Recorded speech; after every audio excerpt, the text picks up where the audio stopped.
Okay, so the impact of COVID-19 on parents, we've had parents who really do not used to be home, to monitor their Their children and all of children that, but now they have to be home, home and they're not just home sitting at home, they are home monitoring. working, Yeah. and at the same time having to monitor their children. So I think it's, well, not to speak for parents, but with the parents that I have interacted with, is kind of stressful. In fact, it's very, very stressful because they have guidelines. Let's not forget that their bosses have given them, deadlines that they have to meet, and the school also has deadlines for the children, Children. regardless. So they are the feedback I've gotten from parents, or the impact here, they are now stressed. They have more work to do, and they are looking for activities that that can keep the children occupied and all that. They don't just, this is my space, I want to work, so you to go and Stay work. on You space. to go and work in your own space and all that. Then also there's this uncertainty. Parents don't know if school owners will ask for full term fees when they eventually resume. That's Short like, time. yeah, they don't know if parents if the school owners will ask for full term fees. So there's this uncertainty. Should I pay whatever it is the school is asking, or I should look for a cheaper alternative if it's too expensive? There's just this need to make decisions, but they are not certain about it. I think that then also, being able to engage the children, because now they see the need for connection, they see the need to be there for their children. The children are there, so what can we do? So there's this, they're seeking for connection. How can I help my child learn? They're not seeing those things that some teachers have been complaining about, and it's like, Exactly. no, it's your child, go and fix it, go and help the child and all that. So they now see that, oh, what some of these teachers are actually talking about is true. So how can I help, and all that. I think these are some of the feedback here that I've gotten from parents on the impact that's had from them. My name is Mrs. Mufta Omojola, and I just want to say some key things about coronavirus, the COVID-19, and how it has affected me as a parent. I would say that personally, due to the nature of my job, coronavirus has not really affected me as a parent, as in relationship with my children, because I'm a teacher by profession, and over the years I've been the one being closer to my children because of the time the teaching profession gave to me. So I have time for my children. So even during this pandemic, I still have the same time with my children. I still relate with them, you understand. And as usual, when they have their homeworks before the pandemic, I've been the one that has been, teaching them and going to their homework with them. So this time around is nothing different, because even their home online virtual learning, it's my phone they always use. So all the time I'm always with them, you understand, to put them through to what they've been taught in the online class. So one way or the other, it's like every day for me, there's no difference, so to speak, due to the nature, mainly because of the nature of my job. The issue of paying the children's school fees, well, we can see that for now, school fees are not being paid, except just paying for the online classes, and it is at a very, very subsidized rate.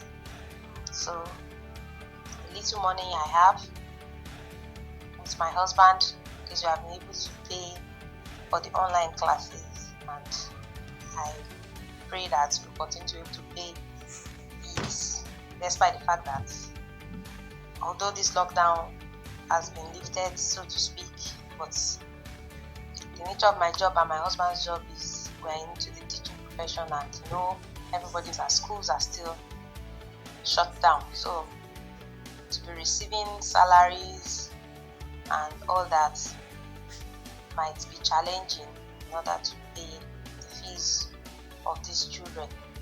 So I the challenges that I face in this pandemic is that this period the children have to eat and eat and eat and eat all the time, every time.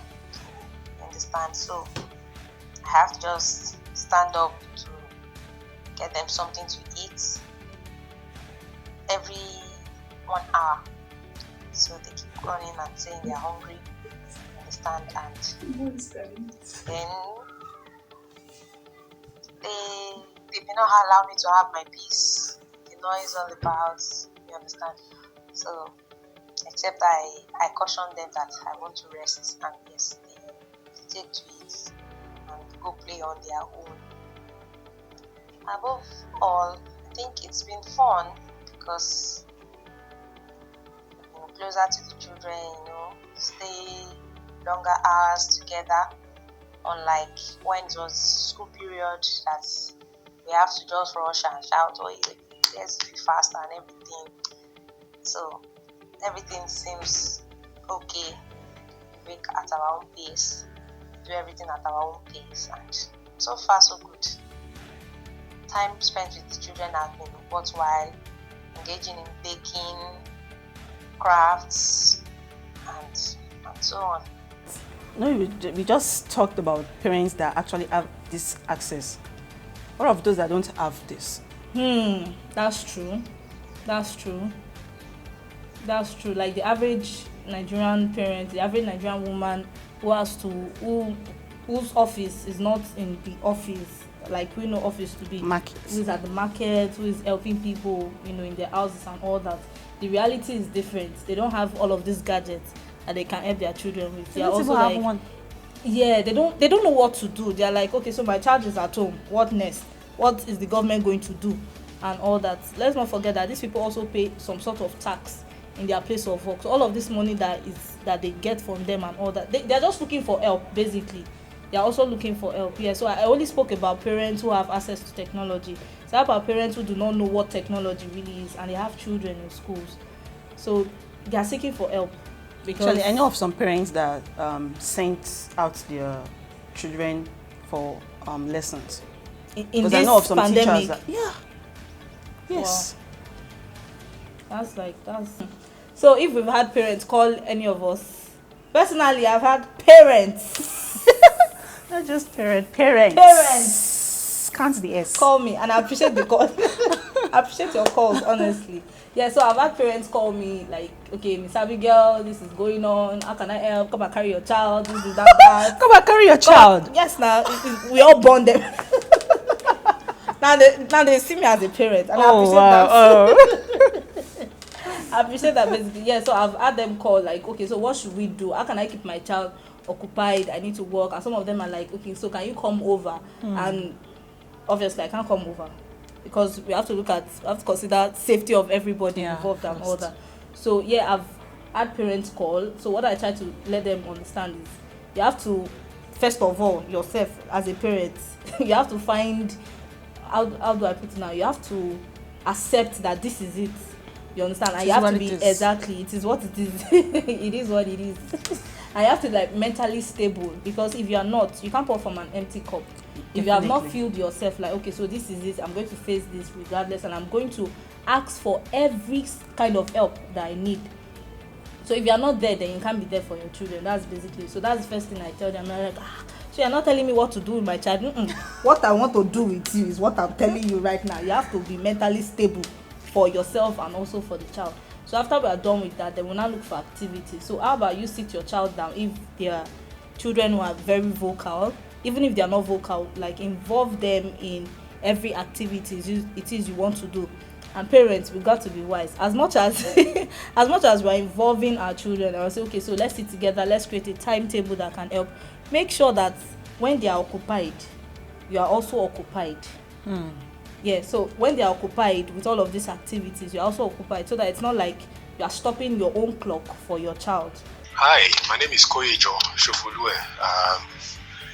I run a social enterprise that utilizes tourism for human and community development. I'm a father, and I've got 2 children, a boy and a girl. So concerning the pandemic experience, how it has affected me as a business, first of all, it's been a challenging experience for me. But of course, I like to focus on the learnings of whatever experience I have. So I dare say that it's more learning for me as an individual. It's had its highs and its lows. But above all, I think I'm grateful to be alive during this time, and to have learned so much during these times. As a family, as a parent, well, it's it's been an amazing experience. I think that's one part that has really kept me going through this pandemic period. It's given me an opportunity to bond with my children, bond with my family, but especially with my children.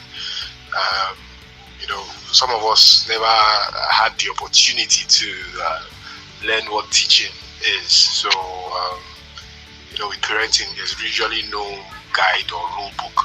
So you have to learn on the job. So it's been amazing for me. As a parent, I have seen my kids in a different way, being able to understand some of the things they do. I've listened more, I've played more, a lot of acting, especially with my daughter, getting to forcing me to take different roles in our various movies.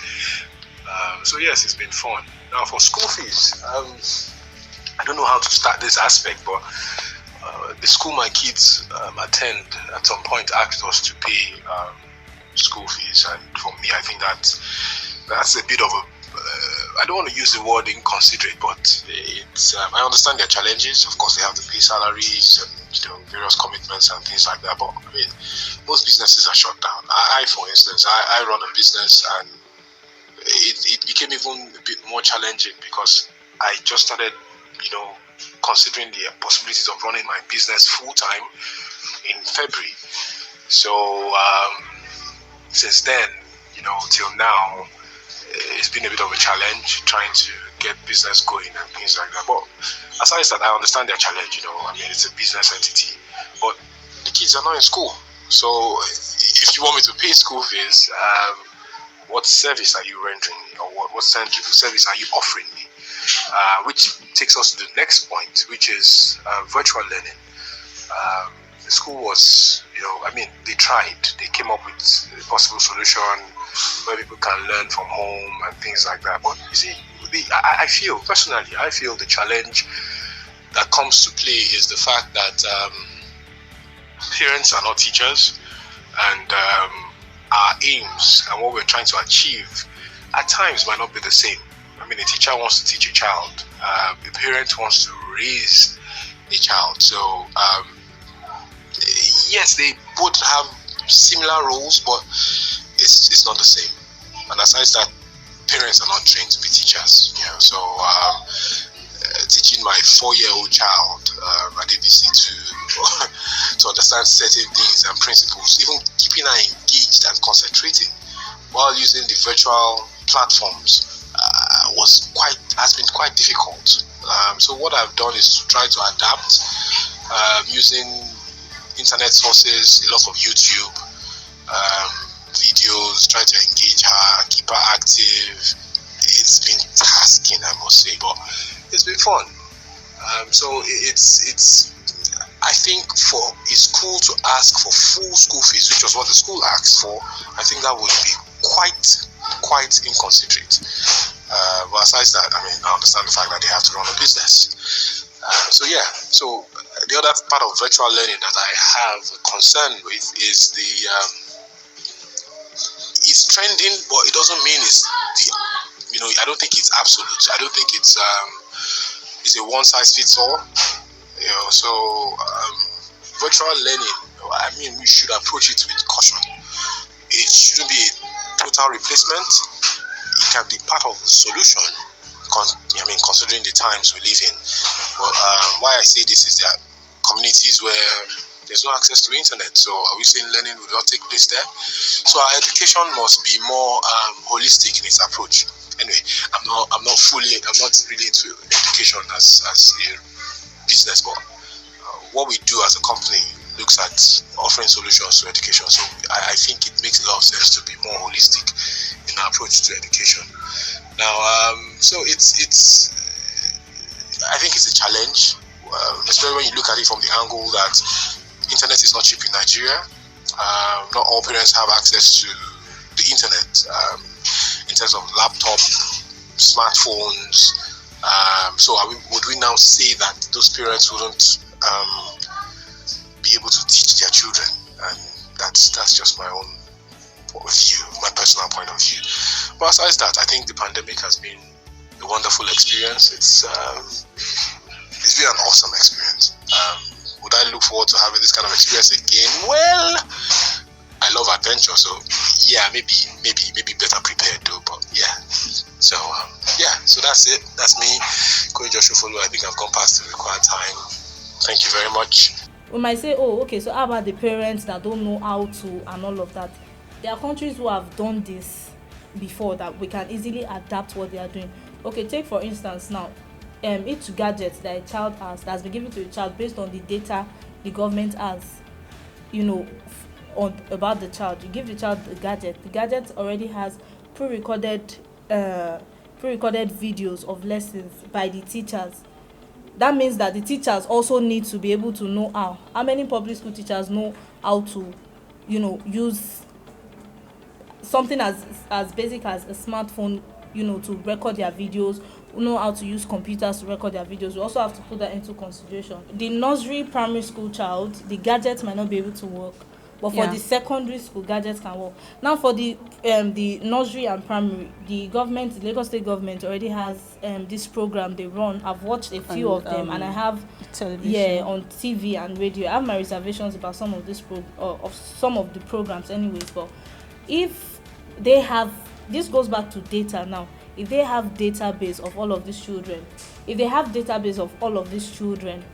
and the children get to watch on the screen, the TV screen, that's even if they have TV in their homes, or they get to listen to the radio, all of these lessons, and the teachers have prepared worksheets on all of these lessons they are teaching. So it's a thing of somebody, any appointed person, goes to the houses of these children once in 2 weeks, 2 times in a month. Go and drop this worksheet. As you are dropping, you are collecting, and the worksheets are based on these lessons they've listened to on TV.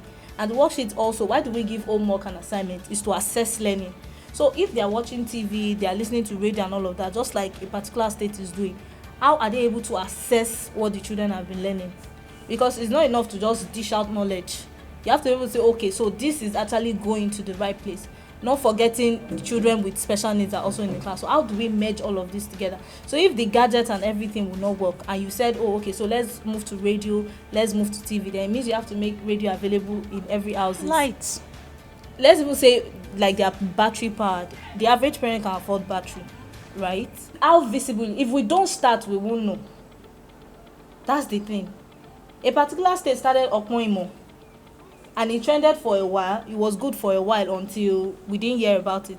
But they have tried it. If they want to try something similar, they know what to do. They know the pitfalls to avoid.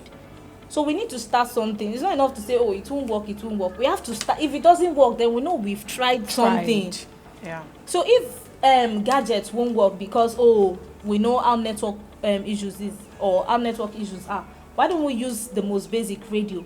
So if you tell me that in 10 homes, 5 don't have radio. If you tell parents that, okay, we are going to be teaching your children through radio, you need to get radio, they will get radio. And when they get radio, it's not enough to just, okay, so everybody buys radio, tune into this thing, and they begin to listen and all that, which is beautiful. But then, are they learning? So when a child knows that, somebody is going to come to my house to drop something I want to do, or a parent knows that somebody is going to come to my house to drop something that my child will do, even if you don't mark it at the end of the day, even if you can't return all of these papers at the end of the day, but they know that something is being done, I must listen. And we know how parents do now. You better listen. Somebody is coming, or your teacher is coming, something like that. So we have to keep looking for ways to work. If we don't try, then we won't know if it will work or not. Okay, so I would advise every one of us to start up this new norm. Change. Come up higher, and hopefully it's gonna work. Yeah, to work. Let's begin to bridge the gap. Let's say it not concern us. It's the government. Whatever it is we can do, let's do to make sure that there's a meeting point.